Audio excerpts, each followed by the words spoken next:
Every civilization believed it was unique, the first to discover the stars, the first to build monuments, the first to establish laws, the first to stand at the center of the world. Yet when the dust settled, they all left behind the same fingerprints, the same sacred geometry, the same stories of floods, the same warnings from the heavens, the same sudden collapse. History tells us civilizations repeat because humanity never learns. But what if history isn't repeating at all? What if someone keeps writing the same story with different names? Welcome to Mysterious Encounters. Tonight, we open the second file from the Black Ledger.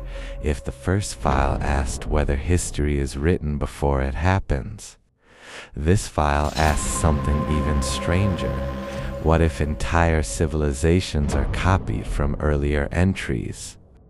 Look at the ancient world. Thousands of miles separated civilizations. Oceans divided continents. Languages evolved independently, and yet they all seem to discover remarkably similar ideas.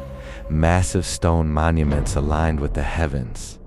Priesthoods acting as mediators between humanity and the divine. Kings claiming authority not from the people, but from the gods. Calendars built around celestial movements. Mathematics embedded into architecture. The ancient Egyptians, the Sumerians, the Maya, the Indus Valley, ancient China.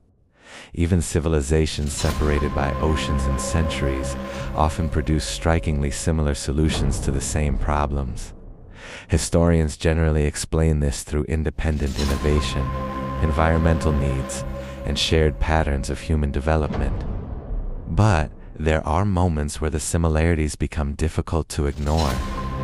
Not because they prove a hidden connection, but because they invite a deeper question.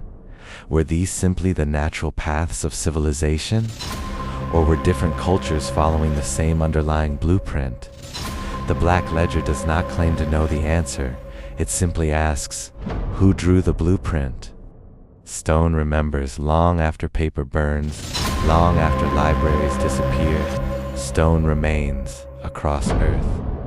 Ancient builders carved impossible precision into monuments meant to outlive empires. The Great Pyramid, the temples of Karnak, the ziggurats of Mesopotamia, the pyramids of Mesopotamia, the stone circles of Europe. Each culture explained these structures differently, yet nearly all of them pointed upward, toward the heavens, toward cycles, toward time itself. Modern archaeology studies these monuments through engineering, astronomy, religion, and culture. But imagine, for just one moment, that they were more than monuments. Imagine they were markers, not marking territory, but marking entries. Like bookmarks inside a story too large for any civilization to read in full. If someone wanted future generations to recognize the pattern, stone would be the perfect language, because kingdoms fall, stone waits. History rarely ends with conquest. It ends with certainty.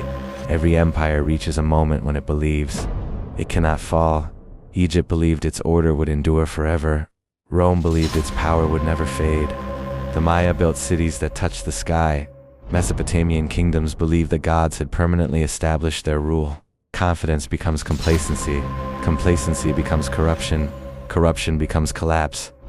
Different continents, different centuries, the same progression. Modern historians point to economic instability, environmental pressures, political conflict, war, disease, and social change to explain these collapses. Those explanations are supported by substantial evidence, but when viewed together, another question quietly emerges. Why does the pattern feel so familiar? Almost expected, almost scheduled, as though civilization follows chapters instead of accidents.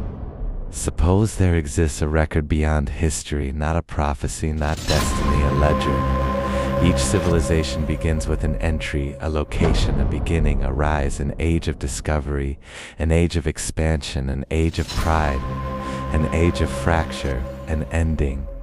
Then another page opens. Different names, different rulers, different languages, the same sequence, again and again and again. Perhaps history doesn't repeat because humans fail to learn. Perhaps history repeats because the next page has already been prepared. One detail appears almost everywhere. A warning, flood stories, judgment myths, ages ending in fire, darkness covering the world, voices telling future generations. Remember, across cultures, these stories differ in important ways, but many share themes of catastrophe, renewal, and the need to preserve wisdom. Perhaps these stories are not simply myths, perhaps they are messages, not warning us that destruction is coming, warning us that it has happened before. If civilization is rewritten, memory becomes the only thing capable of surviving the edit. Maybe that's why every ancient people fought so desperately to preserve stories. Because stories outlive kingdoms, stories escape revision, stories become whispers between editions of history. If the civilizations of Earth truly followed one invisible design, then we are not standing at the end of history, we are standing inside another chapter. Perhaps our monuments are already being imagined, our triumphs already measured, our failures already entered. Perhaps somewhere beyond every archive, beyond every library, beyond every government record, a page is quietly turning and someone is beginning another entry. In the next Black Ledger investigation, we examine one of history's strangest possibilities. Not a forgotten kingdom, not a missing civilization, a war, one remembered in fragments, referenced by ancient traditions, echoed in scattered accounts, yet never fully recorded. Was it simply lost to time, or deliberately removed from history?